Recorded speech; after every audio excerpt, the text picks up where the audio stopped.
ಕ್ಷೇತ್ರದ ಭಗವಾನ್ ಸ್ವರೂಪವಿರುವ ಸಮಯಸಾರ ಪರಮಾಗಮದ ಮೇಲೆ ಇಂದಿಗೆ ಸುಮಾರು 1100 ವರ್ಷಗಳ ಪೂರ್ವದಲ್ಲಿ ಅಮೃತ ಚಂದ್ರಾಚಾರ್ಯ ದೇವರು ಬರೆದಿರುವ ಆತ್ಮಖ್ಯಾತಿ ಟೀಕೆಯ ಮಧ್ಯದೊಳಗೆ ಉದಿಸಿ ಬಂದಿರುವಂಥ ಕಲಶ ರೂಪದ ಕಾವ್ಯಗಳ ಮೇಲೆ ರಾಜಮಲ್ಜಿ ಪಾಂಡೆಯವರು ಬರೆದಿರುವ ಬಾಲಗೋಹಿನಿ ಟೀಕೆಯ ಸ್ವಾಧ್ಯಾಯ ನಡೆದಿದ್ದೇನೆ.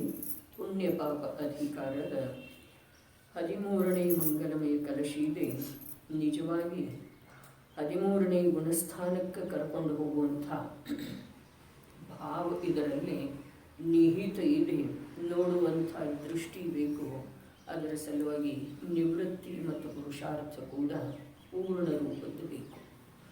ಭೇದೋನ್ಮಾದಂ ಭ್ರಮರಸಪರಾಂ ನಾಟಯತ್ ಪೀತಮೋಹಂ ಮೂಲೋನ್ಮೂಲಂ ಸಕಲಮಪಿ ತತ್ ಕರ್ಮ ಕೃತ್ವಾ ಬಲೇನ ಏಯೋನ್ಮೀಲತ್ ಪರಮಕಲಯಾ ಸಾಧಮಾರಬ್ಧಕೇಲಿ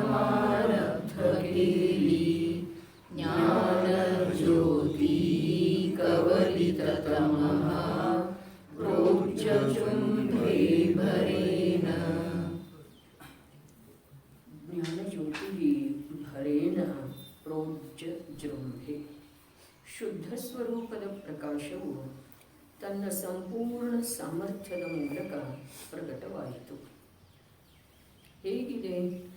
ಸಹಜ ರೂಪದಿಂದ ಪ್ರಕಟವಾಗಿ ಯಾವಾಗಲೂ ಅತೀಂದ್ರಿಯ ಸುಖ ಪ್ರವಾಹದ ಜೊತೆ ಪರಿಣಮನವನ್ನು ಪ್ರಾಪ್ತ ಮಾಡಿಕೊಂಡಿರುವಂಥದ್ದಿದೆ. ಮತ್ತೆ ಹೇಗಿದೆ? ಮಿಥ್ಯಾತ್ವ ಅಂಧಕಾರವನ್ನು ದೂರ ಮಾಡಿರುವಂಥದ್ದಿದೆ. ಹೀಗೆ ಯಾವ ಪ್ರಕಾರದಿಂದ ಆಗಿದೆ ಆ ಪ್ರಕಾರ ಹೇಳುತ್ತಾರೆ. ಅನೇಕ ಪ್ರಕಾರದಿಂದ ಹೇಳಲಾದ ಭಾವರೂಪ ಅಥವಾ ದ್ರವ್ಯರೂಪ ಕ್ರಿಯೆ, ಪುಣ್ಯರೂಪ ಅಥವಾ ಪಾಪರೂಪ, ಅವನ್ನು ಬಲವಂತತೆಯಿಂದ ಎಷ್ಟು ಕ್ರಿಯೆಗಳಿವೆ ಅವೆಲ್ಲವೂ ಮೋಕ್ಷ ಮಾರ್ಗವಿಲ್ಲವೆಂದು ತಿಳಿಯುವುದರೊಳಗೆ ಬಲವಂತತೆ ಇದೆ. ತಿಳಿಯುವುದರೊಳಗೆ ಬಲವಂತತೆ ಅರ್ಥಾತ್ ಅವುಗಳನ್ನು ಬಿಡುವ ಮಾತಿಲ್ಲ, ಅವುಗಳಿಗೆ ಯಾವುದೇ ಪ್ರಕಾರದ ಹಾನಿ ತಗಲಿಸುವ ಮಾತಿಲ್ಲ. ಬರೀ ತಿಳಿಯುವುದಿದೆ, ಬಲವಂತತೆಯಿಂದ ತಿಳಿಯುವುದಿದೆ. ಅರ್ಥಾತ್ ತಿಳಿಯುವ ಸಾಮರ್ಥ್ಯ ಏನಿದೆಯಲ್ಲ, ಈ ಸಂಜ್ಞೆ ಪಂಚೇಂದ್ರಿಯವೆನ್ನುವಂಥ ಅವಸ್ಥಾ ವಿಶೇಷ ಯಾವುದು ಪ್ರಾಪ್ತ ಇದೆಯೋ ಅದರ ಸಂಪೂರ್ಣ ಸಾಮರ್ಥ್ಯದ ವಿನಿಯೋಗ ಮಾಡಿ ತಿಳಿಯುವುದಿದೆ. ತಿಳಿಯುವುದೇ ಅದರ ಕೆಲಸ ಇದೆ. ಅದರ ಸಂಪೂರ್ಣ ಸಾಮರ್ಥ್ಯದಿಂದ ತಿಳಿಯುವುದಿದೆ. ಸ್ವಲ್ಪ ಅಸಾಮರ್ಥ್ಯ ಆಯಿತು, ಸ್ವಲ್ಪ ದುರ್ಬಲತೆ ಆಯಿತು ಅಂತಂದ್ರೆ ಅದರೊಳಗೆ ಆ ಶುಭಾಶುಭ ಭಾವದ ಸ್ವಲ್ಪ ತಲೆ ಹಾಕುವಿಕೆ ಸಂಭವ ಇದೆ. ಅದರ ಸಲುವಾಗಿ ಸಂಪೂರ್ಣ ಸಾಮರ್ಥ್ಯ ಯಾವುದ್ರದ್ದು? ತಿಳಿಯುವ ಸಾಮರ್ಥ್ಯ. ಅದ್ಭುತ ಮಾತಿದೆ. ಇದರ ಬಗ್ಗೆ ಚರ್ಚೆ ಮಾಡುವಂಥ ಮನುಷ್ಯ ನಿಜವಾಗಿ ಆ ವಾಚಾಶಕ್ತಿ ಸಾಲದೇ ಇರುವುದರಿಂದ ಸೋತು ಹೋಗ್ತಾನೆ. ಬಲವಂತತೆಯಿಂದ ಸಾಮರ್ಥ್ಯ, ಜ್ಞಾನದ ಸಾಮರ್ಥ್ಯ, ಅರೆ ಸಂಪೂರ್ಣ ಸಾಮರ್ಥ್ಯ. ಮೇಲೆ ಹೇಳಿದ್ರು ಸಂಪೂರ್ಣ ಸಾಮರ್ಥ್ಯದ ಮೂಲಕ ಪ್ರಕಟ ಆಗಿದೆ. ಆದರೆ ಯಾವ ಪ್ರಕಾರ ಸಂಪೂರ್ಣ ಸಾಮರ್ಥ್ಯದ ಮೂಲಕ ಪ್ರಕಟ ಆಗಿದೆಯೋ ಅದೇ ಪ್ರಕಾರ ಸಂಪೂರ್ಣ ಸಾಮರ್ಥ್ಯವನ್ನು ಪ್ರತಿ ಸಮಯಕ್ಕೆ ಬಳಸಿದರೆ ಅಲ್ಲಿ ಆ ಜೀವದ ಮೋಕ್ಷ ಮಾರ್ಗ ಸುಗಮ ಆಗುತ್ತಿದೆ, ಮೋಕ್ಷ ಮಾರ್ಗ ಮುಂದುವರಿತಿದೆ, ಬಂಧದ ಕಾರಣಗಳ ವಿಫಲಾಗಿ ಹೋಗ್ತವೆ. ಅನ್ಯಥಾ ಆತ್ಮನ ಅನುಭೂತಿ ಆದ ನಂತರ ಕೂಡ ಈ ಜೀವ ಅನಾದಿ ಅಭ್ಯಾಸದ ಕಾರಣದಿಂದ ಪರಭಾವದಲ್ಲಿನ ಶುಭಾಶುಭದಲ್ಲಿ ಭೇದ ಮಾಡುವುದರೊಳಗನ ಉಳಿದ ಅಂತಂದ್ರೆ ಇವನಿಗೆ ಮೋಕ್ಷ ಮಾರ್ಗದೊಳಗ ಮುಂದುವರಿಯುವ ಅಥವಾ ಇನ್ನೂ ಹೆಚ್ಚು ಹೇಳಬೇಕಾದ್ರೆ ಆ ಮೋಕ್ಷ ಮಾರ್ಗವನ್ನು ಉಳಿಸಿಕೊಳ್ಳುವುದು ಕೂಡ ಆಗುವುದಿಲ್ಲ. ಯಾವುದು ಪ್ರಕಟ ಆಗಿದೆ, ಯಾವುದು ಲಭಿಸಿದೆ ನೋಡ್ರಿ. ರಾಜ್ಯ ಪ್ರಾಪ್ತಿಯ ಸಲುವಾಗಿ ಓರ್ವ ರಾಜ ತನ್ನ ಬಲ ಶೌರ್ಯದ ಪ್ರಯೋಗ ಮಾಡಿ ಒಂದು ರಾಜ್ಯವನ್ನು ಪ್ರಾಪ್ತ ಮಾಡಿಕೊಳ್ತಾನೆ. ಯಾವ ಪ್ರಕಾರ ಜೀವಂಧರ ಕುಮಾರ ಪ್ರಾಪ್ತ ಮಾಡ್ಕೊಂಡಲ್ಲ ಹಾಗೆ ಪ್ರಾಪ್ತ ಮಾಡ್ಕೊಳ್ತಾನೆ. ಪ್ರಾಪ್ತ ಮಾಡ್ಕೊಂಡ ನಂತರ ಮುಗಿತೇನ್ರಿ, ಅದರ ಆಡಳಿತದ ನಿರ್ವಹಣೆಯನ್ನು ಕೂಡ ಪ್ರತಿ ಸಮಯಕ್ಕೆ ಅಷ್ಟೇ ಶೌರ್ಯದಿಂದ ಮಾಡಬೇಕಾಗ್ತಿದೆ. ನಾವು ಬಾಹ್ಯದ ದೃಷ್ಟಿಯಿಂದ ನೋಡ್ತೇವೆ, ಅಲ್ಲಿ ಯುದ್ಧಾದಿಗಳನ್ನು ಮಾಡಿದ, ಶೌರ್ಯವನ್ನು ಪ್ರದರ್ಶನ ಮಾಡಿದ ಅಥವಾ ಬಳಸಿದ ಅಂಥೇಳಿ ರಾಜ್ಯದ ಪ್ರಾಪ್ತಿಯಾಯಿತು. ಆದ್ರೆ ಆ ರಾಜ್ಯವನ್ನು ಕೈಕೊಳ್ಳುವ ಸಲುವಾಗಿ ಯುದ್ಧಾದಿಗಳನ್ನು ಮಾಡದಿದ್ರೂ ಕೂಡ ಆ ರಾಜ್ಯ ನಡೆಸುವ ಯಾವ ಕೌಶಲ್ಯ ಇದೆ ಅದರ ಪ್ರತಿ ಸಮಯಕ್ಕೆ ಅವನು ವಿನಿಯೋಗ ಬಳಕೆ ಮಾಡಲೇಬೇಕಾಗ್ತಿದೆ. ಇಲ್ದಿದ್ರ ಅವನ ರಾಜ್ಯ ಉಳಿಯೋದು ಸಾಧ್ಯ. ಇದು ಸಾಮಾನ್ಯ. ರಾಜನ್ ರಾಜ್ಯ ಬಿಡ್ರಿ, ನಮಗೊಂದಿಷ್ಟು ದುಡ್ಡು ಪ್ರಾಪ್ತ ಆಯಿತು, ಪ್ರಾಪ್ತ ಮಾಡಿಕೊಳ್ಳೋದು ಎಷ್ಟು ಕಷ್ಟ ಇದೆ ಅಷ್ಟೇ ಕಷ್ಟ ಅದನ್ನು ಉಳಿಸಿಕೊಳ್ಳೋದು ಇದೆಯೋ ಅಥವಾ ಇಲ್ಲವೇ? ಅದೇ ಜಾತಿಯದ ಕಷ್ಟ ಅದನ್ನು ಯಥಾಯೋಗ್ಯವಾಗಿ ಬಳಸಿಕೊಳ್ಳುವುದರೊಳಗೆ ಇದೆಯೋ ಅಥವಾ ಇಲ್ರಿ? ಇದನ್ನು ತಿಳಿದಂಥವ ನೋಡ್ರಿ ಜೀವನದ ತುಂಬೆಲ್ಲ ಅನುಕೂಲಸ್ಥನಾಗಿ ಉಳಿತಾನೆ. ಮತ್ತು ಕೊನೆಗೆ ಕೂಡ ಯಾವುದೇ ಪ್ರಕಾರದ ಚಿಂತೆ ಇಲ್ಲದೆ ಅವನ ದೇಹತ್ಯಾಗ ಕೂಡ ಮಾಡಬಹುದಾಗಿದೆ. ಬೇಕಾದ ಹಾಗೆ ಮಾಡಿತು, ಯಾವುದ್ರದ್ದು ಬೆಲೆ ಇಲ್ಲ ಅನ್ನೋ ಹಾಗೆ ಮಾಡಿತು ಅಂತಂದ್ರೆ ನಿನ್ನ ಬೆಲೆಯನ್ನ ಆ ಉದ್ಗಲ ಪದಾರ್ಥ ಕೂಡ ಮಾಡಿದೆ. ಉದ್ಗಲ ಪದಾರ್ಥ ಇದು ನಮ್ಮ ಭೂಮಿಗೆ ಮಾತಾಡ್ತಾ ಇದ್ದೇನೆ. ಯಾವುದರದ ಬೆಲೆ ನಾವು ಮಾಡಲಿಲ್ಲ. ಈಗ ಸಾಮಾನ್ಯ ಮೈ ಮೇಲಿನ ಬಟ್ಟೆ ಇದೆ, ಅದನ್ನ ಶುಚಿ ಕಾಯ್ಕೊಳ್ಳುವ ಸಲುವಾಗಿ ನಾವು ಸಾವಧಾನ ಆಗಲಿಲ್ಲ ಅಂತಂದ್ರೆ ಅದು ನಮ್ಮ ಅಂತರಂಗದ ನಿರ್ಮಲತೆಯನ್ನು ದರ್ಶಿಸ್ತಿದೆಯೋ ಅಥವಾ ಮಲಿನತೆಯನ್ನು ದರ್ಶಿಸ್ತಿದೆಯೋ? ನಡೀತಿದೆ ಹಾಗಿದ್ರು ಅನ್ನೋದನ್ನೇ ದರ್ಶಿಸ್ತಿದೆ ಅಲ್ಲ. ಸರಿ, ಅದೇ ಪ್ರಕಾರ ಇಲ್ಲಿ ಸಂಸಾರ ಮಾರ್ಗ ಮತ್ತು ಮೋಕ್ಷ ಮಾರ್ಗ ಇವೆರಡು ತದ್ ವಿರುದ್ಧ ಇದ್ದಾವೆ. ಕಾರ್ಯದೊಳಗ, ಕ್ರಿಯೆಯೊಳಗ, ಬಾಹ್ಯದ ಆಡಂಬರದೊಳಗ ಅಥವಾ ಬಾಹ್ಯದ ತೋರಿಕೆಯ ಕಾರ್ಯದೊಳಗ, ತೋರಿಕೆಯ ಅರ್ಥಾತ್ ನಮಗೂ ಕಂಡು ಬರ್ತಿದೆ, ನಮ್ದು ಇನ್ನೊಬ್ಬರಿಗೂ ಕಂಡು ಬರ್ತಿದೆ ರೀ. ಅಂಥ ಕಾರ್ಯದೊಳಗ ಈ ಜೀವಕ್ಕ ಅನಾದಿ ಕಾಲದಿಂದ ರುಚಿ ಇದೆ ರೀ. ಆದ್ರೆ ಆ ರುಚಿ ಯಾವಾಗ ಆತ್ಮನ ಅನುಭೂತಿ ಆಗ್ತಿದೆ ಆವಾಗ ಭಲೆಯಾದ ಶ್ರದ್ಧಾ ಸಾಪೇಕ್ಷ ಬಿಟ್ಟು ಹೋದ್ರೂ ಕೂಡ ಅನಾದಿ ಸಂಸ್ಕಾರದಿಂದ ಚಾರಿತ್ರದ ಅಪೇಕ್ಷೆಯಿಂದ ಅದು ಸದೈವ ನಮ್ಮನ್ನು ತಮ್ಮ ಹಿಡಿತದೊಳಗೆ ಇಟ್ಕೊಳ್ಳುವಂತಹ ಪ್ರಯತ್ನ ಮಾಡ್ತಾ ಇದ್ದಾರೆ. ಇದೆಲ್ಲ ಕಥನ ಐತ್ರಿ. ಈ ಜೀವದ ರುಚಿನ ಆ ಕಡೆ ಇರ್ತಿದೆ. ಅದು ಯಾವುದೇ ಈ ಜೀವವನ್ನು ಇಟ್ಕೊಳ್ಳೋದಿಲ್ಲ. ಈ ಜೀವವನ್ನ ಬಳಸಿ ಬಂಧಿಸಿ ಇಡುವಂಥ ಸಾಮರ್ಥ್ಯ ಲೋಕದ ವಿಶ್ವದ ಯಾವ ಪದಾರ್ಥದೊಳಗೆ ಶಕ್ತಿಯೇ ಇಲ್ರಿ. ಆದರೆ ಈ ಶಕ್ತಿವಂತ ತಾನಾಗೇನ ಯಾವುದು ನಿಶ್ಶಕ್ತ ಇದೆ, ನಿಶ್ಶಕ್ತ ಅರ್ಥಾತ್ ತನ್ನ ಸಲುವಾಗಿ ನಿಶ್ಶಕ್ತ, ಅದರಲ್ಲೇ ಪರಿಪೂರ್ಣ ಶಕ್ತಿವಂತ ಇದೆ. ಅದರ ಮೇಲೆ ಇವ ಅಧಿಕಾರವನ್ನು ಸ್ಥಾಪನೆ ಮಾಡಲಿಕ್ಕೆ ಹೋಗಿ ಅದನ್ನ ತನ್ನ ಅಭಿಪ್ರಾಯದ ಅನುಸಾರ ಸಂಚಾಲನೆ ಮಾಡಲಿಕ್ಕೆ ಹೋಗಿ ಇವ ಸ್ವಯಂ ಅದೇ ಕಾರ್ಯದೊಳಗೆ ಇಷ್ಟು ವ್ಯಸ್ತ ಆಗಿದ್ದಾನೆ.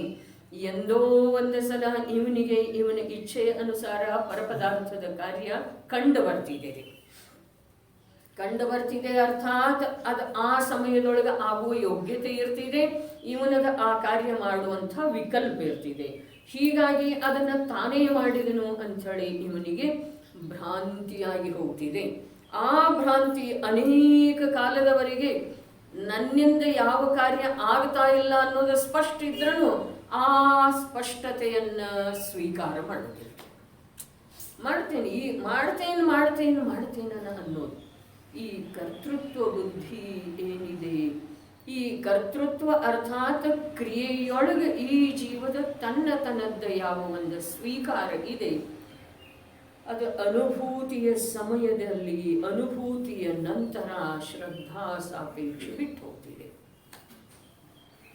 ಆದರೆ ಪುನಃ ಜ್ಞಾನದ ಬಲದಿಂದ ಅದರದ ಸ್ವೀಕಾರ, ಅದರದ ಪ್ರತ್ಯಕ್ಷ ಅನುಭೂತಿ ಮಾಡುವುದನ್ನೇ ಇವು ಎಲ್ಲಿಯವರೆಗೆ ರೂಢಿ ಮಾಡಿಕೊಳ್ಳುವುದಿಲ್ಲ ಅಲ್ಲಿಯವರೆಗೆ ಇವನು ಚಾರಿತ್ರದೊಳಗಂತೂ ದೋಷ ಆವರಿಸ್ತಿದ್ದೇನೆ. ಅದರ ಶ್ರದ್ಧೆಯೊಳಗೂ ಕೂಡ ಕಾಲಾಂತರದಿಂದ ಮತ್ತೇನಾಗ್ತಿದೆ, ಮಿಥ್ಯಾ ಅರ್ಥಾತ್ ವಿಪರೀತ ಶ್ರದ್ಧೆ ಬಂದು ಬಿಡ್ತಿದ್ದೀರಿ. ಅದು ಸುಲಭ ಇದೆ ರೀ. ಈ ಪ್ರಯತ್ನ ಜೀವದ ಸಲುವಾಗಿ ಕಷ್ಟ ಇದೆ. ಅದರ ಸಲುವಾಗಿ ಇಲ್ಲಿ ಬಲೇನ ಮೂಲೋನ್ಮೂಲಂ ತತ್ಕರ್ಮಂ ಸಕಲಂ ಅಪಿ ಆ ಕರ್ಮವನ್ನ ಸಂಪೂರ್ಣ ರೂಪದಿಂದ ಸರ್ವ ಸಕಲಂ ಎಲ್ಲ ಪ್ರಕಾರದ್ದು ಏನು ಮಾಡುವುದಿದೆ, ಬಲದ ಮೂಲಕ ಮೂಲೋನ್ಮೂಲಂ ಅದರ ಮೂಲವನ್ನು ಉನ್ಮೂಲನ ಮಾಡುವುದಿದೆ, ಅದರ ಬೇರನ್ನ ಕತ್ತರಿಸಿ ಹಾಕುವುದಿದೆ, ಇಲ್ಲದಾಗಿಸುವುದಿದೆ. ಅನೇಕ ಪ್ರಕಾರದಿಂದ ಹೇಳಲಾದ ಭಾವರೂಪ ಅಥವಾ ದ್ರವ್ಯರೂಪ ಕ್ರಿಯೆ, ಪುಣ್ಯರೂಪ ಅಥವಾ ಪಾಪರೂಪ. ಅವನ್ನು ಪುಣ್ಯರೂಪ ಅಥವಾ ಪಾಪರೂಪ ಯಾಕೆ ಹೇಳಿದರು? ಹಿಂದೆ ಚರ್ಚೆ ಅನೇಕ ಬಾರಿ ಆಗಿದೆ, ಆದರೆ ಇವತ್ತು ಬೇರೆ ಆಗ್ಬಹುದ್ರಿ. ಪುಣ್ಯ ಏನಿದೆ ಅದು ಕೂಡ ಪಾಪನೇ ಇದೆ ಅಂಥೇಳಿ ಚರ್ಚೆ ಆಗಿದೆ. ಇನ್ನು ಇವತ್ತಿನ ಮಾತು, ಈ ಸಮಯದ ಮಾತು ಹೀಗಿದೆ, ಪುಣ್ಯ ಏನಿದೆ ಅದು ನಿಯಮದಿಂದ ಪಾಪ ರೂಪದೊಳಗೆ ಪರಿವರ್ತಿತ ಆಗುತ್ತಿದೆ. ನೀನು ಮಾಡದಿದ್ರೂ ಕೂಡ ಪುಣ್ಯವನ್ನು ನೀನು ಬಿಟ್ಟುಕೊಟ್ಟ ಸ್ವಭಾವದ ಆಶ್ರಯ ಮಾಡಲಿಲ್ಲ ಅಂತಂದ್ರೆ ಆ ಪುಣ್ಯ ಸ್ವಯಮೇವ ಪಾಪ ರೂಪ ಆಗ್ತಿದೆ. ಹೀಗೆ ವಸ್ತು ಸ್ವರೂಪ ಇದೆ, ನಮಗೆ ಕಾಣಿಸ್ತಾ ಇದೆ. ಜಿನವಾಣಿಯ ಸಂಯೋಗ, ದೇವದರ್ಶನ ಎಲ್ಲ ಪುಣ್ಯ ಪುಣ್ಯ ಪುಣ್ಯ ಪುಣ್ಯ.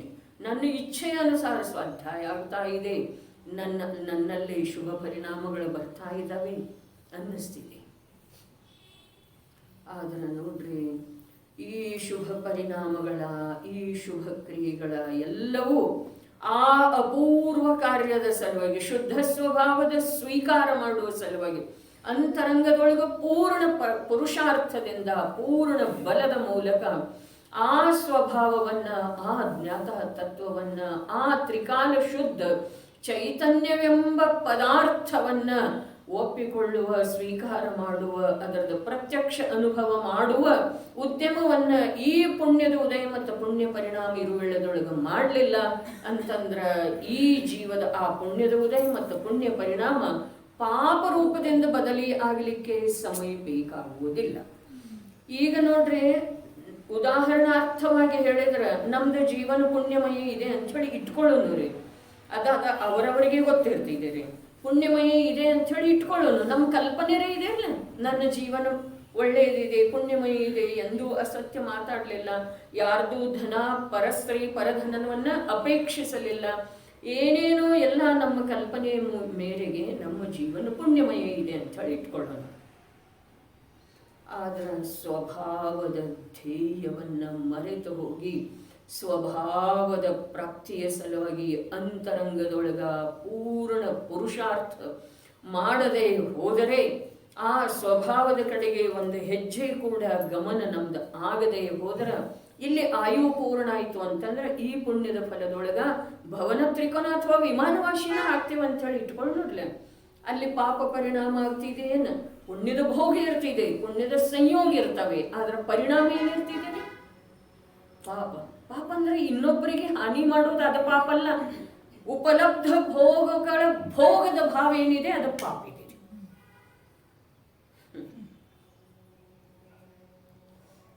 ಸಹಜವಾಗಿ ಲಭಿಸಿದಂಥ ಭೋಗ ಸಾಮಗ್ರಿಗಳನ್ನ ಭೋಗಿಸುವ ಭಾವ ಅಲ್ಲೇನಿದೆ, ಕಷ್ಟ ಏನೂ ಇಲ್ಲಲ್ಲ. ಸ್ವರ್ಗದೊಳಗಡೆ ಯಾವುದೇ ಪ್ರಕಾರದ ಯುದ್ಧ ಮಾಡಬೇಕಾಗಿಲ್ಲ, ಅಥವಾ ವಿದ್ಯಾರ್ಜನೆ ಮಾಡಬೇಕಾಗಿಲ್ಲ, ಅಭ್ಯಾಸ ಮಾಡಬೇಕಾಗಿಲ್ಲ, ಕಷ್ಟಪಟ್ಟ ಏನಿದೆ ಹೇಳ್ತಾರೆ, ಏನೂ ಇಲ್ಲ. ಅಂತರ್ಮುಹೂರ್ತದೊಳಗೆ ಪ್ರಾಪ್ತ ವಯಸ್ಕನಾಗಿ ಬರೇ ಭೋಗಿಸಲಿಕ್ಕೆ ಸಿದ್ಧ ಆಗ್ತದೆ. ಭೋಗ ಸಾಮಗ್ರಿಗಳಂತೂ ಮನಸೋಕ್ತವಾಗಿ ಕಲ್ಪವೃಕ್ಷಾದಿಗಳ ಮೂಲಕ ಅವರಿಗೆ ಲಭಿಸ್ತಿದೆ. ಹಾಗಾದ್ರೆ ಭೋಗಿಸುವ ಭಾವ ಏನಿದೆ? ಇದ್ದದ್ದನ್ನು ಭೋಗಿಸುವ ಭಾವ, ಅರ್ಥಾತ್ ಇಂದ್ರಿಯ ವಿಷಯಗಳನ್ನು ಭೋಗಿಸುವ ಭಾವ ಏನಿದೆ ಅದು ಸ್ವಯಂ ಪಾಪ. ಅದಕ್ಕೆ ಒಂದು ಮಾತೇನು ಲಕ್ಷ್ಯದೊಳಗೆ ಇಟ್ಕೊಳ್ಳೋದ, ಈ ದೈವ ದರ್ಶನ, ಈ ಸ್ವಾಧ್ಯಾಯ, ಈ ಶುಭ ಅವಸರ ನಮಗೇನು ಪ್ರಾಪ್ತ ಆಗಿದೆ. ಶುಭ ಅವಸರದೊಳಗೆ ಎರಡೂ ಪ್ರಕಾರ ಬಂತ್ರಿ. ಏನ ಶುಭೋದಯ ಶುಭ ಪರಿಣಾಮ ಎರಡೂ ಬಂತು.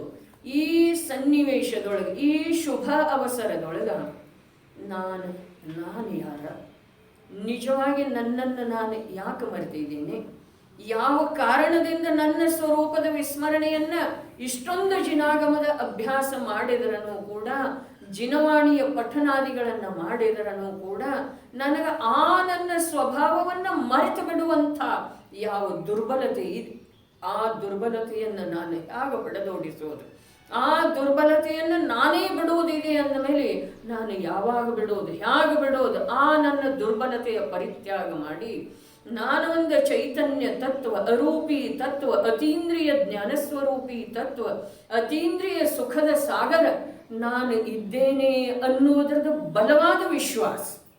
ತಿಳಿತಾ ಇದೆ ಅಂದ್ರೆ ಬಲವಾದ ವಿಶ್ವಾಸ. ಮತ್ತು ಆ ವಿಶ್ವಾಸ, ಬಲವಾದ ವಿಶ್ವಾಸ ಯಾಕಂದ್ರು, ಬಲವಾದ ವಿಶ್ವಾಸ ಇದಕ್ಕೆ ಹೇಳ್ತು, ಆ ವಿಶ್ವಾಸದ ಅನುಸಾರ ನಿರಂತರ ಉದ್ಯಮ. ಏನಿದೆ ಮೈ ಮೇಲಿನ ಬಟ್ಟೆ, ಶೀಲದ ರಕ್ಷಣೆಯ ಸಲುವಾಗಿ ಮೈ ಮೇಲೆ ಬಟ್ಟೆ ಬೇಕಂತ ಹೇಳಿರ್ತಾರೆ. ಹಿಂದೆ ಹೇಳಿತ್ತು 3 ಅಪರಾಧ ಪಾಪ ರೂಪದ ಪ್ರವೃತ್ತಿ ಮನುಷ್ಯನ ಸಲುವಾಗಿ ಕ್ಷಮ್ಯದವ್ರೆ, ಆತ್ಮ ಕಲ್ಯಾಣದ ಉದ್ದೇಶ ಇದ್ದರೆ 3 ಅಪರಾಧ ಏನ? ಒಂದು ಜೀವನದ ಸಲುವಾಗಿ ಆಹಾರ, ಒಂದು ಲಜ್ಜೆಯ ಸಂರಕ್ಷಣೆಯ ಸಲುವಾಗಿ ಬಟ್ಟೆ, ಒಂದು ನಿರಾತಂಕವಾಗಿ ಆತ್ಮ ಸಾಧನೆ ಮಾಡುವ ಸಲುವಾಗಿ ಆವಾಸ. ಇವು 3 ಅಪರಾಧದವ, ಪಾಪರೂಪದವ, ಆದ್ರೂ ಕೂಡ ಅವು ಕ್ಷಮ್ಯದವು. ಇವುಗಳನ್ನು ಮೀರಿದ್ದ ಯಾವುದಿದೆಯಲ್ಲ ಅವೆಲ್ಲ ಅಕ್ಷಮ್ಯ ಅಪರಾಧಗಳು ಮನುಷ್ಯನ ಸಲುವಾಗಿ. ತಿಳ್ಕೊಳ್ಳೋದಿತ್ರ ತಿಳ್ಕೊಳ್ಳೋದು, ನನಗಂತೂ ತಿಳ್ಕೊಳ್ಳೋದಿದೆ, ನನಗಂತೂ ತಿಳಿಯುವ ಕಾರ್ಯ ಈ ಸಮಯದಲ್ಲಿ ತಮ್ಮೆಲ್ಲರಿಗಿಂತ ಅಧಿಕ ಆಗ್ತಿದ್ದೀರಿ. ಅದರ ಸಲುವಾಗಿ ತಾವೇ ನನಗೆ ಉಪಕಾರಕ್ಕಿದ್ದೀರಿ. ತಾವು ಬಂದು ಕೂಡದಿದ್ರೆ ನಂದು ಈ ಪ್ರಕಾರದ ಜ್ಞಾನದ ಪ್ರವೃತ್ತಿ, ನನ್ನಲ್ಲೇ ಈ ಪ್ರಕಾರದ ಬಲದ ಪ್ರಯೋಗ ಆಗೋ ಸಾಧ್ಯ ಇಲ್ಲ. ಈ 3 ಹೊರತುಪಡಿಸಿ ನಿಜವಾಗಿ ಇವು 3 ಕೂಡ ಕ್ಷಮ್ಯ ಅಪರಾಧ. ಯಾಕ ಅಂತಂದ್ರೆ ಆ ತನ್ನ ಕಾರ್ಯ ಮಾಡಿಕೊಳ್ಳುವ ಸಲುವಾಗಿ ಇವು 3 ಅನಿವಾರ್ಯ ಅದಾವ. ಇಷ್ಟ ಆದ ನಂತರ ಇನ್ನೇನಾದ್ರೂ ಮಾಡ್ತಿದೆಯಲ್ಲ ಈ ಜೀವ, ಏನು ಶರೀರ ಸಂಬಂಧಿಗಳ ಬಗ್ಗೆ ಅನೇಕಾನೇಕ ಪ್ರಕಾರದ ವಿಚಾರ, ಪ್ರವೃತ್ತಿ, ಪಾಪ, ಮಲಿನ ಭಾವ ನಿರ್ಮಲಂತೂ ಇರೋದು ಸಾಧ್ಯ ಇಲ್ಲ. ಇರೋದು ಸಾಧ್ಯನೇ ಇಲ್ಲ. ನೀವು ಏನು ಬೇಕಾದ ಅದಕ್ಕೆ ಕರ್ತವ್ಯ ಅಂತ ಹೇಳಿ ಒಳ್ಳೆಯದೊಂದು ಶಬ್ದ ಹೇಳಿದ್ರೂ ಕೂಡ ಅದು ಮಲಿನ ಭಾವ ಇದೆ. ಹೇಗಿದೆಯೋ ಹಾಗೆ ತಿಳಿಯುವ ಧೈರ್ಯ ಬೇಕ್ರಿ ಮೊದಲು ನಮ್ಗೆ. ಆಮೇಲೆ ಅದು ತಾನಾಗಿ ಬಿಟ್ಟು ಹೋಗುವ ಸಮಯ ಬಂದ ಮೇಲೆ ಅದು ಬಿಟ್ಟು ಹೋಗೋದೈತಿ. ಅದಕ್ಕೆ ಕರ್ತವ್ಯ ಅನ್ನುವಂಥ ಒಂದು ಪ್ರಶಸ್ತ ಶಬ್ದದ ಪ್ರಯೋಗ ಮಾಡ್ತಾ ಇತ್ತು. ಅರೆ ನಿನ್ನ ಮೂಲ ಕರ್ತವ್ಯ ಏನಿದೆ, ಆ ಕರ್ತವ್ಯವನ್ನು ಮರೆತು ಬಿಟ್ಟ ನಂತರ ನೀನು ಏನೇನು ಮಾಡ್ತೀಯೋ ಅವೆಲ್ಲವೂ ಅಕರ್ತವ್ಯ. ಅಕರ್ತವ್ಯ ಅನ್ನುವುದಕ್ಕಿಂತ ನಿನ್ನ ಸಲುವಾಗಿ ಅಪರಾಧ ಇದೆ. ನಿನ್ನ ಭವ ಪರಂಪರೆಯನ್ನು ವೃದ್ಧಿಸುವ ಸಲುವಾಗಿ ಅತ್ಯಂತ ಉಪಯೋಗಿ ಇದ್ದಾವೆ. ಯಾವ ಕರ್ತವ್ಯದ ಮಾತು, ಅವಶ್ಯಕದ ಕರ್ತವ್ಯದ ಮಾತು ಹೇಳ್ತಾ ಇದ್ದೇನೆ. ಯಾರು ಯಾವುದೇ ಪ್ರಕಾರದಿಂದ ತಿಳ್ಕೊಂಡ್ರೆ ಅದಕ್ಕೆ ನಾನು ಹೊಣೆಗಾರ ಅಲ್ಲ. ಅವಶ್ಯಕೇನು ಮುನಿ ಜೀವನದಲ್ಲಿ ಇದಾವೆ, ಶ್ರಾವಕನ ಜೀವನದಲ್ಲಿ ಅದಾವ, ಅವಕ್ಕೆ ಕರ್ತವ್ಯ ಅಂತ ಹೇಳಿ ಹೇಳಿದಾರಲ್ಲ. ಅವಶ್ಯಕ ಕ್ರಿಯೆ ಅಂತ ಹೇಳಿ ಹೇಳಿದಾರೆ, ಕ್ರಿಯೆ ಅನ್ರಿ ಕರ್ತವ್ಯ ಅನ್ರಿ.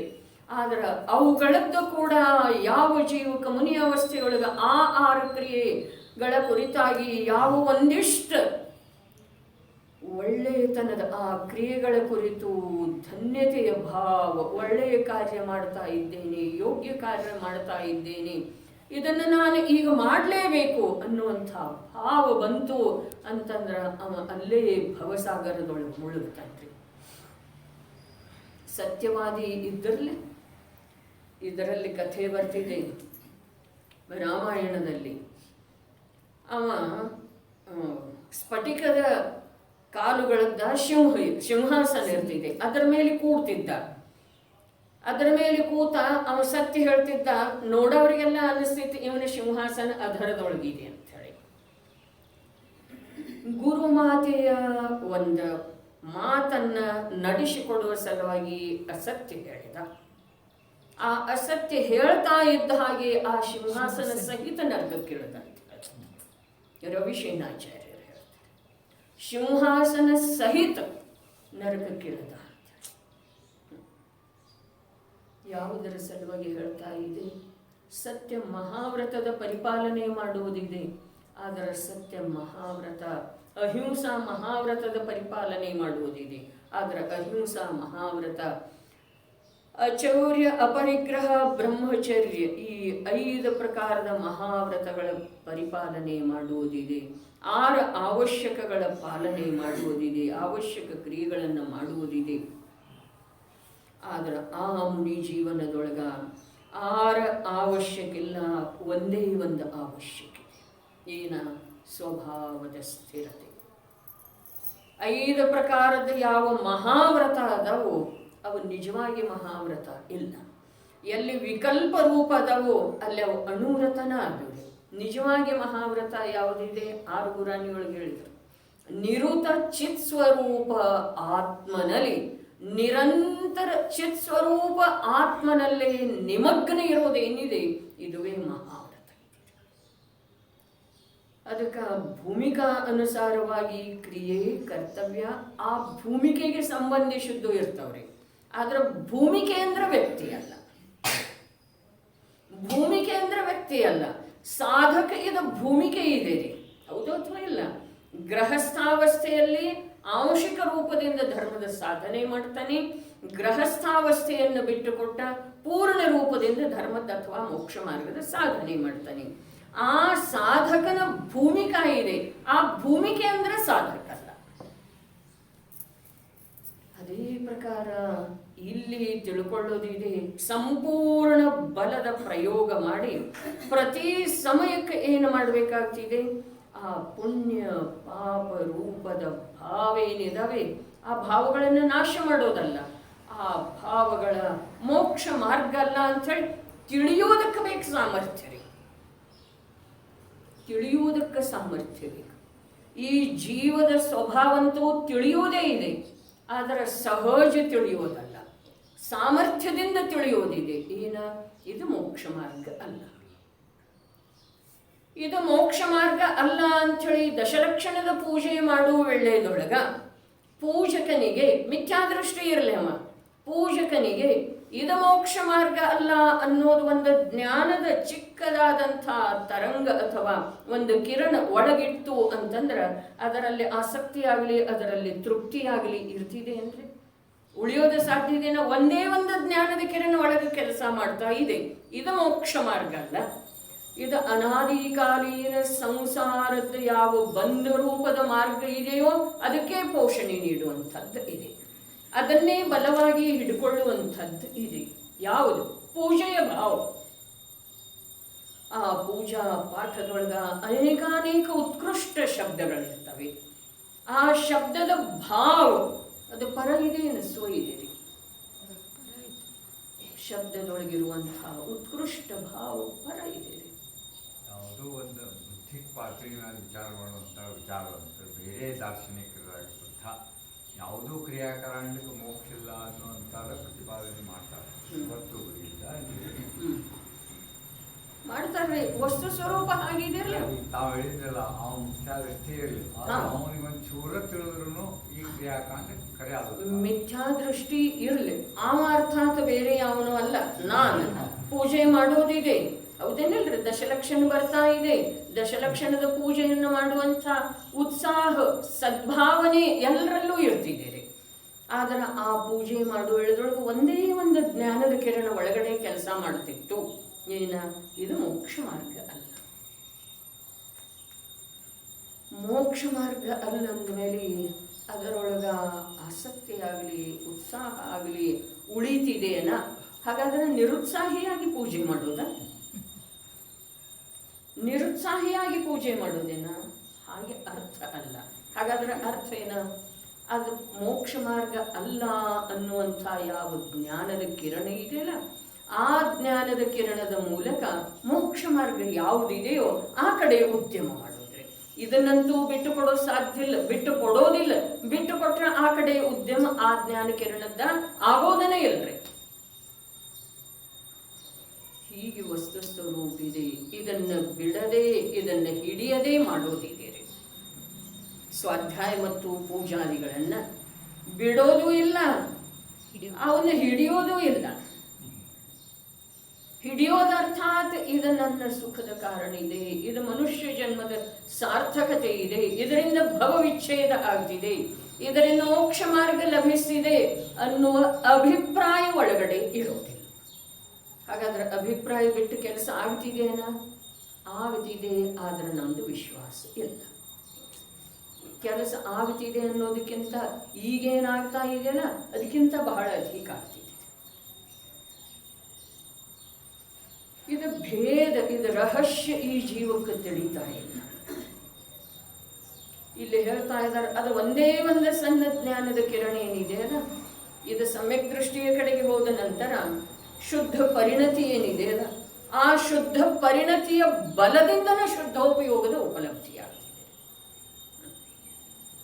ಪೂಜೆಯ ಬಲದಿಂದಲ್ಲ, ಸ್ವಾಧ್ಯಾಯದ ಬಲದಿಂದಲ್ಲ, ಚರ್ಚೆಯ ಬಲದಿಂದಲ್ಲ, ಉಪದೇಶದ ಶ್ರವಣಾದಿಗಳ ಬಲದಿಂದಲ್ಲ, 12 ಅನುಪ್ರೇಕ್ಷೆ ಮೊದಲಾದವುಗಳ ಚಿಂತನದ ಬಲದಿಂದಲ್ಲ, ಒಳಗಡೆ ಯಾವ ಆ ಶುದ್ಧ ಪರಿಣತಿ ಇದೆಯಲ್ಲ ಸಮ್ಯಕ್ ದೃಷ್ಟಿ ಜೀವನಿಗೆ, ಆ ಶುದ್ಧ ಪರಿಣತಿಯಲ್ಲಿ ಎಷ್ಟೆಷ್ಟು ಬಲವಂತ ಬಲವಂತ ಬಲವಂತ ಸಂಪೂರ್ಣ ಬಲ ರೂಪದಿಂದ ಯಾವಾಗ ಪ್ರಕಟ ಆಗ್ತಿದೆಯೋ ಆಗ ಪರಭಾವದ ಅನುಭವ ಆಗುವುದಿಲ್ಲ. ಅದ ಅನುಭೂತಿ, ಶುದ್ಧ ಅತೀಂದ್ರಿಯ ಆನಂದದ ಅನುಭೂತಿ, ಸ್ವರೂಪ ಪ್ರಕಾಶದ ಅನುಭೂತಿ ಅಲ್ಲಿ ಆಗ್ತಿದೆ. ಯಾವುದರಿಂದ ಆಗ್ತಿದೆ? ಅವನಲ್ಲೇ ಭೂಮಿಕೆಗೆ ಅನುಸಾರವಾಗಿ 5ನೇ ಗುಣಸ್ಥಾನ ಯೋಗ್ಯ ಅಣುವ್ರತ ಅರ್ಥಾತ್ 12 ವ್ರತ ಇರ್ತವೆ. 5 ಅಣುವ್ರತ, 3 ಗುಣವ್ರತ, 4 ಶಿಕ್ಷಾವ್ರತ. ಆಮೇಲೆ ಭೂಮಿಕೆಗೆ ಅನುಸಾರವಾಗಿ 6ನೇ ಗುಣಸ್ಥಾನ ಮುನಿಯಾದ ಅಂತಂದ್ರೆ ಅಲ್ಲಿ 28 ಮೂಲ ಗುಣಗಳ ಅವಶ್ಯವಾಗಿ ಇರ್ತವೆ. ಆದರೆ ಅವುಗಳೊಳಗ ಅತಿಚಾರ ಸ್ವಲ್ಪ ಕೂಡ ಅವರ ಜೀವನದೊಳಗ ಬರುವುದಿಲ್ಲ. ಆ ಅತಿಚಾರ ಯಾಕೆ ಬರುವುದಿಲ್ಲ ಅಂತಂದ್ರೆ ಜ್ಞಾನ ಅವುಗಳಲ್ಲೇ ನಿಂತಿಲ್ಲ ಅಂಥೇಳಿ ಅತಿಚಾರ ಬರುವುದಿಲ್ಲ. ಜ್ಞಾನ ಅವುಗಳಲ್ಲೇ ನಿಂತಿಲ್ಲ. ತಾಯಿ ಮಗುವಿನ ಮೇಲೆ ಪ್ರೀತಿ ಮಾಡ್ತಾಳಲ್ಲ, ಆ ಪ್ರೀತಿ ನಿರ್ದೋಷ ಇದೆ. ಯಾಕೆ ಅಂತಂದ್ರೆ ಕೃತ್ರಿಮತೆ ಇಲ್ಲ ಆ ಪ್ರೀತಿಯೊಳಗ, ಸಹಜತೆ ಇದೆ ರೀ. ಸರಿ, ಅದೇ ಪ್ರಕಾರ ಅಲ್ಲಿ ಧರ್ಮಾತ್ಮ ಪುರುಷ 12 ವ್ರತ ಗೃಹಸ್ಥ ಮತ್ತು 28 ಮೂಲ ಗುಣ ಆ ಮಹಾಮುನಿ ಏನು ಪರಿಪಾಲನೆ ಮಾಡ್ತಾರೋ ಅವುಗಳಲ್ಲಿ ನಿರತಿಚಾರತೆ ಹೇಗೆ ಬರ್ತಿದೆ ಅಂತಂದ್ರೆ ಬುದ್ಧಿಯ ಉಪಯೋಗ ಅಲ್ಲಿಲ್ಲ. ಬುದ್ಧಿಯ ಉಪಯೋಗ ಎಲ್ಲಿದೆ? ಸ್ವಭಾವದ ಕಡೆ. ಅಂಥವು ನಿರತಿಚಾರ ಆಗಲಿಕ್ಕೆ ಸಾಧ್ಯ. ಯಥಾರ್ಥ ಆಗೋದು, ಧರ್ಮದ ಯಥಾರ್ಥ ಕ್ರಿಯೆ, ಧರ್ಮದ ಪರಿಶುದ್ಧ ಕ್ರಿಯೆ ಯಾವಾಗ ಆಗ್ತಾವೋ ಅಂತಂದ್ರೆ ಧರ್ಮೀ ಆತ್ಮನ ಸ್ವೀಕಾರ ಎಲ್ಲಿದೆಯೋ ಅಲ್ಲೇ ಆಗೋ ಸಾಧ್ಯ ಇದೆ. ವೀತರಾಗಿ ಭಗವಂತನ ಶ್ರದ್ಧೆಯಿಂದ ಆಗುವುದಿಲ್ಲ. ವೀತರಾಗಿ ಭಗವಂತನ ಶ್ರದ್ಧೆಯಿಂದ ಆಗ್ತಿದೆ. ಏನ? ಧರ್ಮೀ ಆತ್ಮನ ಕಡೆಗೆ ಪ್ರವೃತ್ತಿ.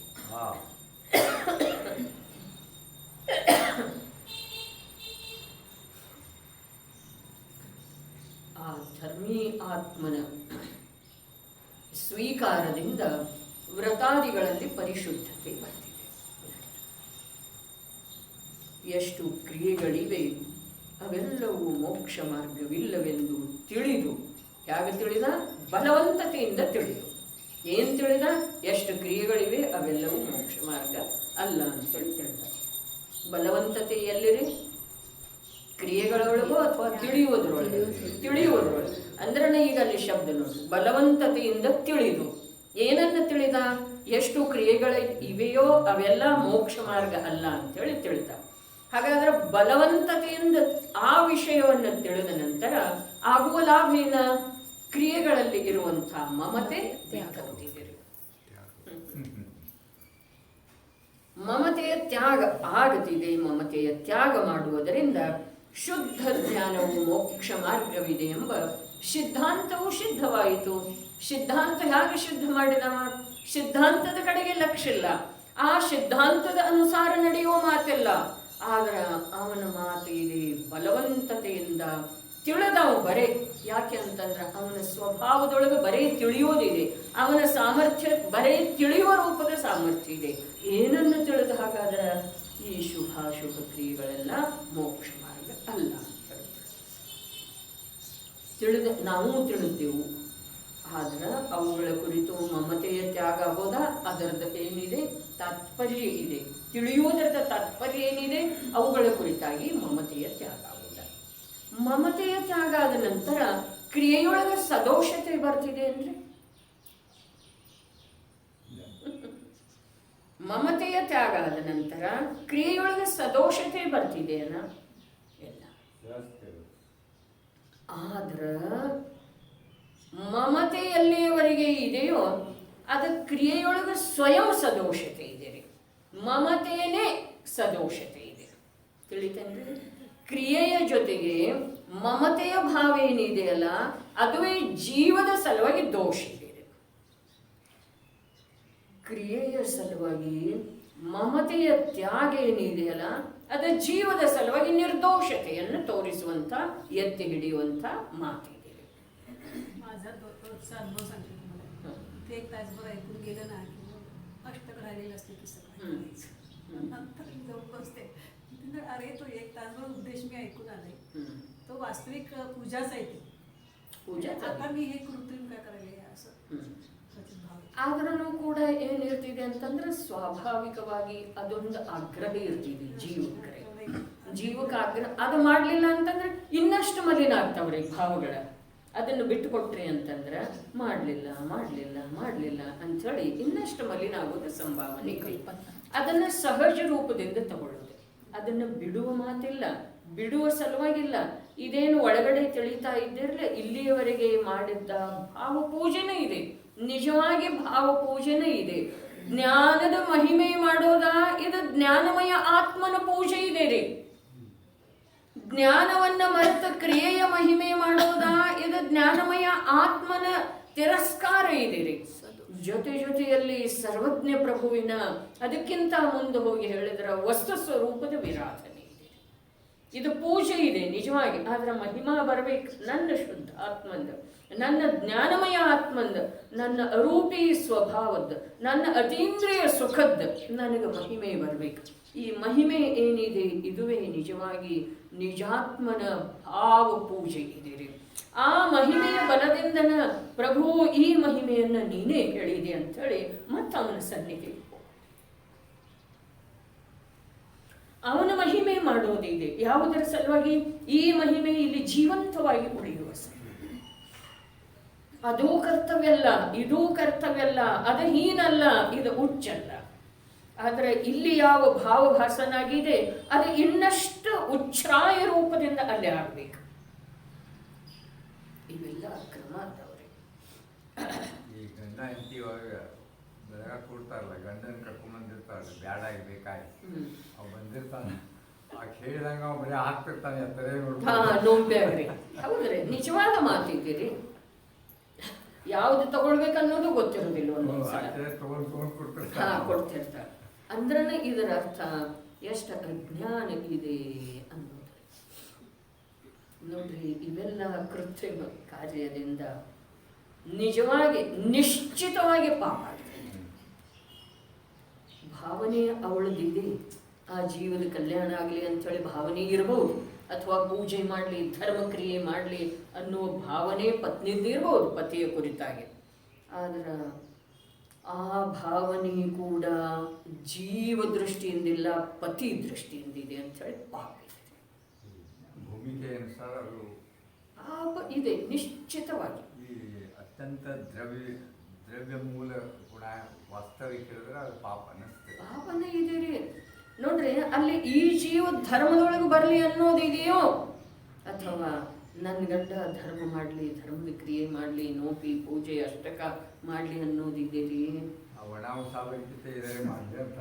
ಇದರೇ ಮಾಡಲಿ ಅರ್ಥಾತ್ ಅದು ಪಾಪನೇ ರೀ. ಇದೆಲ್ಲ ನೋಡ್ರಿ ಸ್ವಾನುಭೂತ್ಯ ಚಕಾಸತೆ ಇದೆ ರೀ. ಎಲ್ರಿಗೂ ಅನುಭವ ಇರ್ತಿದೆ. ಆದ್ರೆ ಯಾಕೆ ಅಂತಂದ್ರೆ ಕ್ರಿಯೆಯ ಕುರಿತಾಗಿ ಸ್ವಲ್ಪ ಸ್ತ್ರೀ ಪರ್ಯಾಯದೊಳಗ ರುಚಿ ಜಾಸ್ತಿ ಇರ್ತಿದೆ. ಇದರಲ್ಲಿ ಏನಿದೆ ತಿಳಿಯಲ್ಲ ಏನು ಮಾಡೋದ ಅಂಥೇಳಿ ಒಂದು ಪ್ರಕಾರದ ಸ್ವಾಭಾವಿಕವಾಗಿ ಭಾವ ಪುರುಷನಲ್ಲೇ ಇರ್ತಿದೆ. ಸ್ವಾಭಾವಿಕವಾಗಿ ಅಂಥೇಳಿನ ಸ್ತ್ರೀ ಪುರುಷರಲ್ಲೇ ಭೇದ ಇದೆ. ಪೂಜೆ ಮಾಡ್ತಾ ಅವಕ್ಕ ತಿಳಿಯಂಗಿಲ್ಲ, ಸುಳ್ಳು ಮಾಡ್ಕೊಡ್ತಾವ ಅಂತಾರೆ ಅವರು ಅಂತಾರು. ಮತ್ತು ಅವ್ರೇನು ಹೇಳ್ತಾರ ಅದು ಅವ್ರಿಗೂ ಗೊತ್ತಿರೋದಿಲ್ಲ. ಅವ್ರು ಯಾರು ಪುರೋಹಿತರ ಓದ್ತಾ ಇರ್ತಾರಲ್ಲ. ಈಗ ಇಲ್ಲಂತೂ ಏನೋ ಸ್ವಲ್ಪ ಎಲ್ಲರ ಕೈಯಲ್ಲಿ ಜನೇಂದ್ರಾರ್ಚನ ಅದ ಇದ ಇರ್ತಾವ್ರಿ. ಹಳ್ಳಿಯೊಳಗೆ ಏನು ಇರ್ತಿದ್ದೀರಿ? ಏನೂ ಇರೋದಿಲ್ಲ. ಪಂಡಿತ್ ಹೇಳ್ತಾ ಇರ್ತಾನೆ, ಏನು ಅಶುದ್ಧ ಅಶುದ್ಧ, ಒಂದು ಮಂಗಲಾಷ್ಟಕ ಕೂಡ ಶುದ್ಧ ರೂಪದಿಂದ ಯಾವ ಪಂಡಿತ ಅನ್ನುವುದಿಲ್ಲ. ಈ ಕ್ರಿಯಾಕಾಂಡ ಪರಸ್ಫುಟಿತ ಬಹಳ ಆಗಲಿಕ್ಕೆ ನಮ್ಮ ಇತಿಹಾಸ ನೋಡಿದ್ರೆ ನಮ್ಮದು ಪರಿಶುದ್ಧ ಇತ್ತು, ನಮ್ಮದು ಪರಿಶುದ್ಧ ಇತ್ತು. ಕಾಲಲ್ಲ, ವೈದಿಕರದ ಒಂದು ಪ್ರಕಾರದ ಇವರ ಮೇಲೆ ಛಾಪ ಇದೆ. ಕಾಲಕ್ರಮೇಣ ಕಾಲಕ್ರಮೇಣ ಅರ್ಥಾತ್ ತಮ್ದ ತಾವು ಮಾಡ್ತಾರ್ರಿ ಇವರ ತಮ್ಮ ಪವಿತ್ರತೆ. ಯಾಕೆ ಅಂತಂದ್ರೆ ಸ್ವಾಭಾವಿಕವಾಗಿ ಈ ಜೀವಕ್ಕ ಬಹಿರ್ಮುಖ ವೃತ್ತಿ ಇರ್ತಿದೆಯಲ್ಲ, ಅದನ್ನ ನೋಡಿ ಇವ್ ನಾನು ಏನ್ರಿ ಮಾಡ್ಬೇಕಂತ. ಅದಕ್ಕೆ ಇವರಿಗೆ ತಿಳಿಸುವ ಸಲುವಾಗಿನ ಆ ದೇವಾದೇವಿ ಏನು ಕೊಡುವುದಿಲ್ಲ, ಇಲ್ಲಿ ಇದಾರ ನೋಡಿ ಕೊಡವ್ರು ನಮ್ಮವ್ರಿಗೆ ಅಂತ ಹೇಳಿ ಅವ್ರನ್ನ ಕೂಡಿಸಿದ್ದಾರೆ. ಆದ್ರೆ ಅಜ್ಞಾನದ ಪೋಷಣೆ ಮತ್ತು ಅಜ್ಞಾನದಿಂದನೇ ಆಗ್ತಾ ಹೋಯ್ತು. ಅದರಿಂದ ಅಜ್ಞಾನನ ಬೆಳೀತಿದೆ ವಿನಃ ಜ್ಞಾನ ಬರುವುದು ಸಾಧ್ಯ.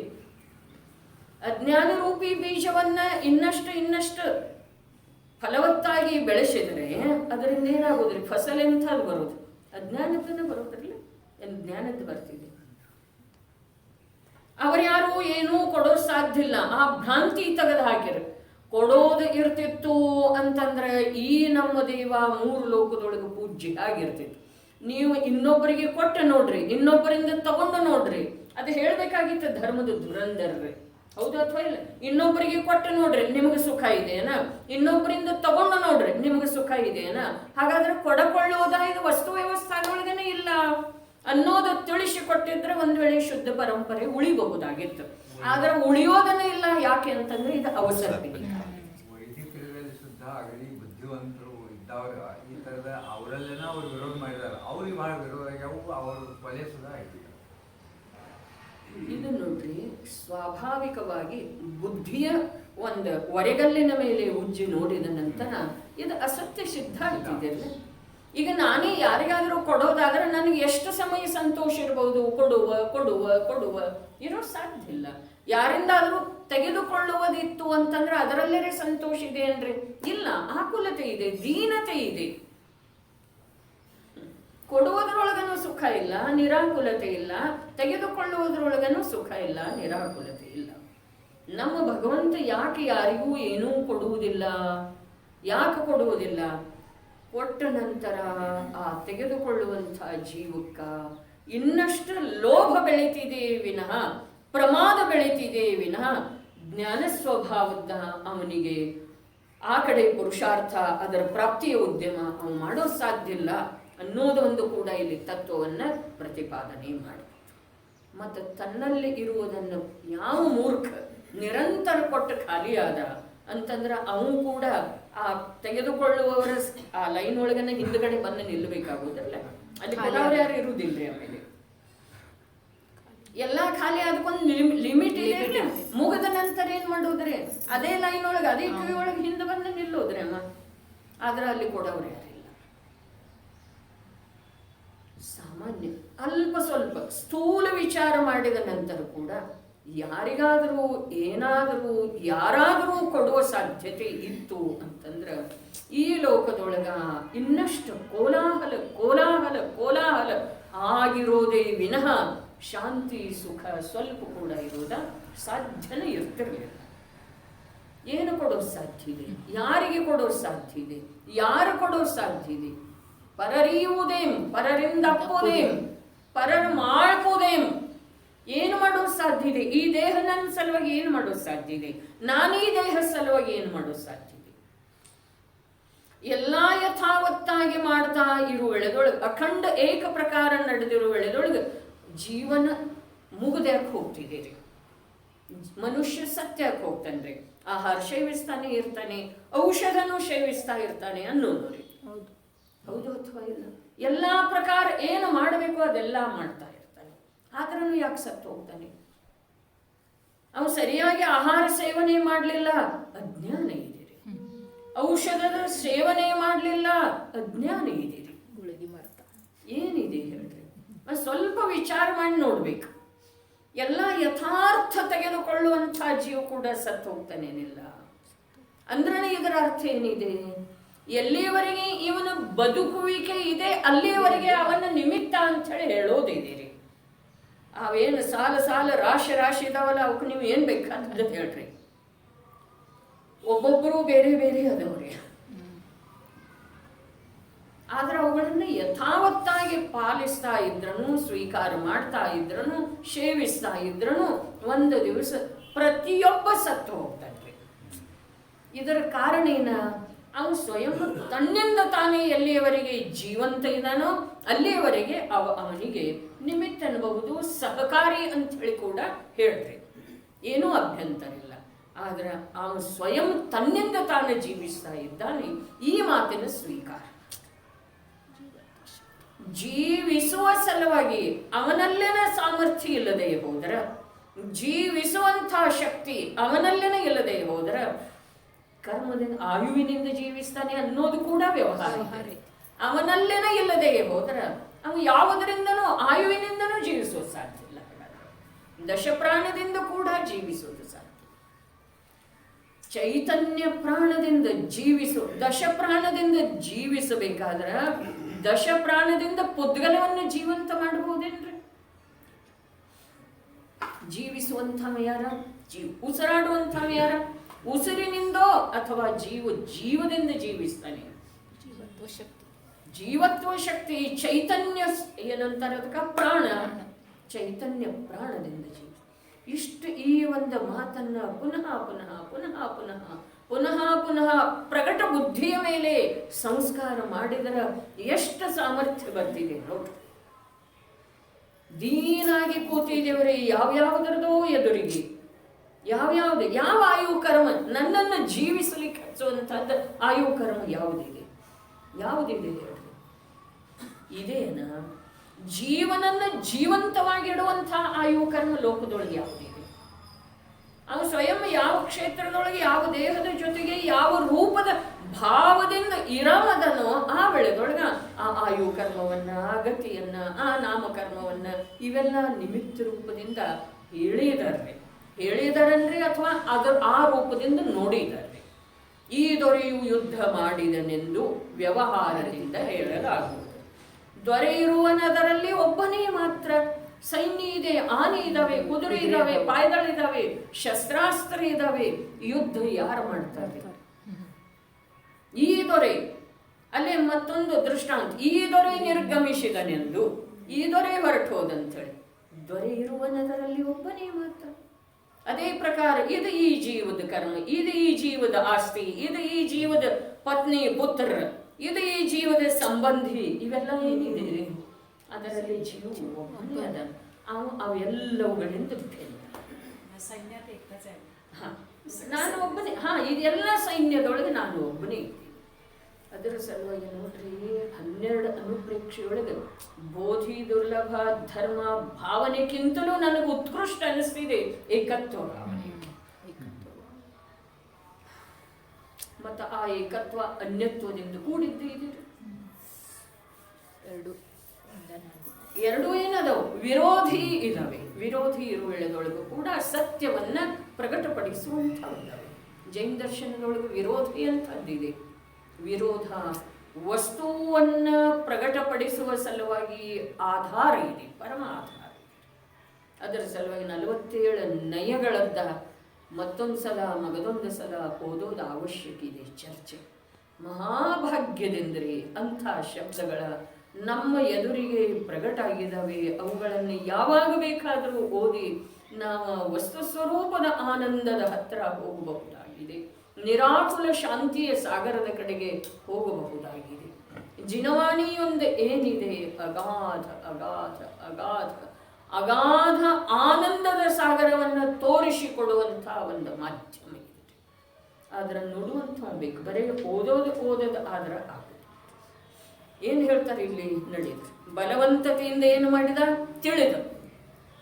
ನಾವು ಬಲವಂತತೆಯಿಂದ ತಿಳಿಯೋದಿದೆ. ಏನನ್ನ ತಿಳಿಯೋದಿದೆ?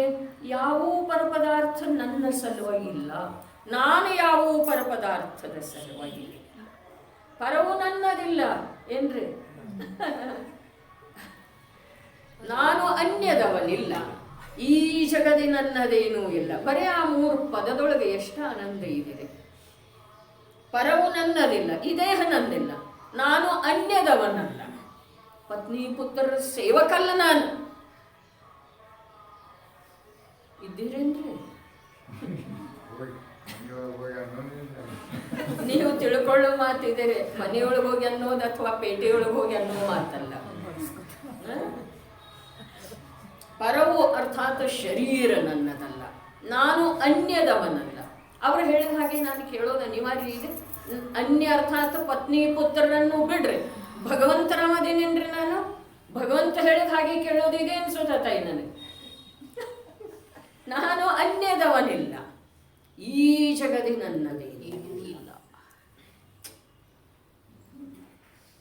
ಎಂಥ ಅದ್ಭುತ ಶಬ್ದ ರಚನೆ, ಪುದ್ಗಲದೊಳಗೆ ಸಾಮರ್ಥ್ಯ ಅಂತ.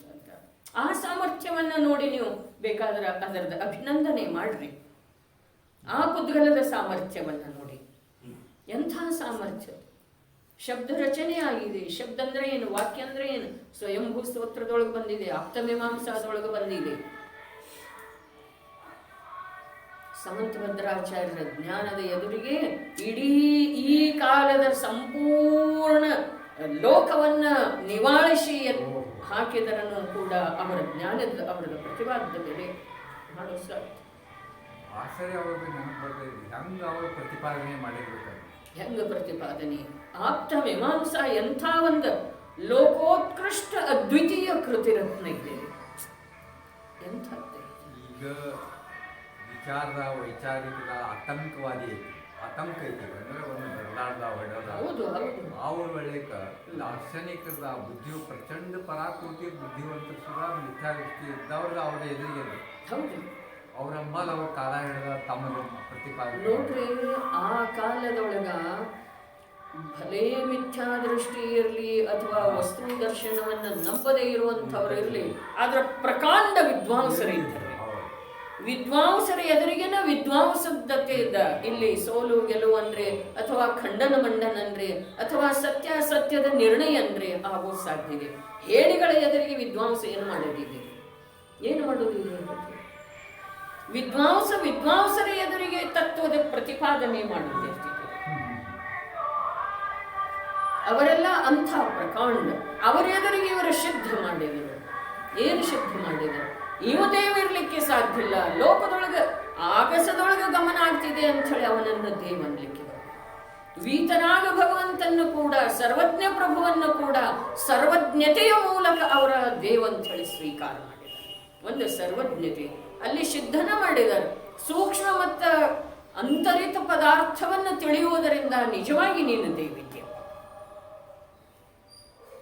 ಬಹಳ ಅದ್ಭುತ ಮಾತಿದೆ. ಅವ್ರ ಹತ್ತಿರ ಹೋಗ್ಬೇಕಾದ್ರೆ ನಮ್ಮದೇ ಇರುವಂತಹ ಇವೇನು ಕಸಕಡ್ಡಿ ಮಲಿನ ವಿಚಾರ ಅದವಲ್ಲ, ಅವುಗಳನ್ನು ಹೊರಗೆ ಭಗವಂತನ ದರ್ಶನಕ್ಕೂ ಕೂಡ ಎಷ್ಟೊಂದು ಪರಿಶುದ್ಧ ಪರಿಪಾಠ ಇದೆ. ಏನು ಹೇಳಿದ್ರು? ನಿಸ್ಸಗಿ ನಿಸ್ಸಗಿ. ಅದು ವ್ಯವಹಾರ ಕಥನ ಕೂಡ ಎಷ್ಟು ಸತ್ಯ ಇದೆ. ದೇವಗಳು ಕೂಡ ಅಲ್ಲಿ ಬಂದು ಕೂತಿರ್ತಾರೆ, ಇರ್ತಾರೆ, ಪೂಜಾದಿಗಳನ್ನ ಮಾಡ್ತಾ ಇರ್ತಾರೆ. ದೇವಗಳ್ರಿ ವೈಕ್ರೀಕ ದೇವತಾರೆ ಇದ್ದಾರೆ, ಕಾಣುವುದಿಲ್ಲ ಅವರು ನಿಮ್ಗ, ಅದೃಶ್ಯ ಇರ್ತಾರೆ. ಭಗವನ್ ಮಂದಿರದೊಳಗೆ ಇಲ್ಲಿ ಒಂದು ದಿವಸ ಶ್ರುತ ಪೂಜೆ ಮಾಡುವ ವೇಳೆದೊಳಗೆ ಶ್ರುತ ಪಂಚಮಿ ದಿವಸ ನಾನು ಹೇಳಿದ್ದೆ, ಯಾವನೋ ದೇವ, ಅನೇಕ ದೇವಗಳ ಕೂಡ ನೀವು ಭಾವಭಕ್ತಿಯಿಂದ ಶ್ರುತಗ ಪೂಜೆ ಮಾಡುವ ವೇಳೆದೊಳಗೆ ಇಲ್ಲಿ ಬಂದ ಸಮಾವೇಶ ಆಗಿದ್ದಿರಬಹುದು. ನಿಜವಾಗಿ ನಿಸ್ಸಹಿ ತನ್ನ ವಿಕಾರಿ ಭಾವಗಳಿಗೆ ಹೇಳೋದಿದೆ. ಒಂದು ಮಾತು ಹೇಳೋದು ಅರ್ಥಾತ್ ಅವುಗಳನ್ನು ಸ್ವಯಂ ಬಿಟ್ಟುಕೊಡೋದಿದೆ. ಎರಡನೇದಾಗಿ ನನ್ನ ಹಾಗೇನ ಪೂಜೆ ಮಾಡ್ತಾ ಇರುವಂತ ಇನ್ನೊಬ್ಬರಿಗೆ ಏನಾಗಬಾರ್ದು, ನನ್ನ ಸ್ಥೂಲ ಬುದ್ಧಿಯಿಂದ ಅವರ ಪೂಜೆಯೊಳಗೆ ವ್ಯತ್ಯಯ ಬರಬಾರ್ದು ಅಂಥೇಳಿ ಅವರನ್ನ ಸಾವಧಾನ ಮಾಡೋದು. ನಿಸ್ಸಹಿ. ನನ್ನ ಈ ಚರ್ಮಚಕ್ಷುವಿಗೆ ಕಾಣದೇ ಇರುವಂಥ ಯಾವ ಜೀವರುಗಳು, ಪವಿತ್ರ ಜೀವರುಗಳು, ನನ್ನಂಥ ಸುಖಾಭಿಲಾಷಿ ಜೀವರುಗಳು ಇಲ್ಲಿದ್ರೆ ಅವರು ದೂರ ನನಗಾಸ್ಪದ ಮಾಡಿಕೊಡ್ರಿ ಭಗವಂತನ ದರ್ಶನದ ಸಲ. ಅದೇ ಪ್ರಕಾರ ಸ್ವಾಧ್ಯಾಯ ಮಾಡುವ ವೇಳೆದೊಳಗೆ ಜ್ಞಾನಿಗಳ ಅಭಿಪ್ರಾಯವನ್ನು ತಿಳ್ಕೊಳ್ಳುವ ವೇಳೆದೊಳಗೆ ನಮ್ಮದೇ ಆದಂಥ ದುರಾಗ್ರಹ, ಅದನ್ನೇ ಮಿಥ್ಯಾ ಆಗ್ರಹ ಅಂತಾರೆ. ಅದನ್ನು ಬಿಟ್ಟುಕೊಳ್ಳುವ ಮಾತಿದೆ. ಅದು ಬಿಡದ ವಿನಃ ವಿಷಯ ತಿಳಿಯುತ್ತದೆ.